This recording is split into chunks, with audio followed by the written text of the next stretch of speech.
दुनिया की दो सबसे बड़ी अर्थव्यवस्थाएं अमेरिका और चीन आखिरकार टैरिफ युद्ध से पीछे हटते हुए सहयोग की ओर बढ़ रही हैं। जिनेवा में हुई बातचीत में ऐतिहासिक सहमति बनी। अमेरिका ने 90 दिनों के लिए टैरिफ 45% से घटाकर 30% कर दिया है। वहीं चीन ने टैरिफ 123% से घटाकर सिर्फ 10% किया। स्टील, एल्यूमिनियम और कारों पर विशेष टैरिफ अभी जारी रहेंगे, लेकिन दुर्लभ धातुओं और अर्धचालकों पर कोई सहमति नहीं बनी। अमेरिकी राष्ट्रपति ट्रंप ने कहा कि चीन के साथ बैठक शानदार रही।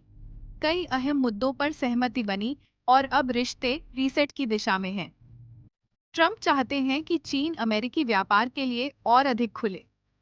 वहीं चीनी उप प्रधानमंत्री ने कहा कि माहौल रचनात्मक और स्पष्ट था और दोनों पक्षों ने आपसी सहमति से एक नया व्यापार परामर्श तंत्र स्थापित करने पर सहमति जताई है। अमेरिका ने एक और बड़ा कदम उठाते हुए विमान, इंजन और ट्रकों के आयात पर राष्ट्रीय सुरक्षा जांच शुरू की है। इससे संकेत मिलता है कि अमेरिका अब अपने उत्पादन को प्राथमिकता देने के मूड में है। ट्रंप की खाड़ी यात्रा के दौरान $8 ट्रिलियन तक के सौदों की चर्चा है। इसमें बोइंग के साथ विमान डील और MQ-9 रीपर ड्रोन की बिक्री शामिल है। यह भी सामने आया है कि फार्मास्यूटिकल दवाओं की कीमतों में 30% से 80% की कटौती वाला एक बड़ा आदेश जल्द आ सकता है।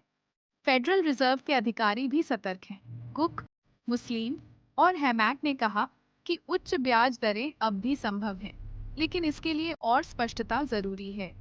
टैरिफ नीति का असर अर्थव्यवस्था और मुद्रास्फीति पर गंभीर हो सकता है। अंत में ट्रेजरी सचिव बेसेंट ने ऋण सीमा बढ़ाने की अपील की है ताकि अमेरिका की वित्तीय स्थिरता बनी रहे। साथ ही स्वच्छ ऊर्जा पर मिलने वाले टैक्स क्रेडिट में बदलाव की भी चर्चा है। यह था आज का ओवरनाइट ग्लोबल फाइनेंशियल अपडेट। जुड़े रहें और खबरों के साथ जागरूक बने।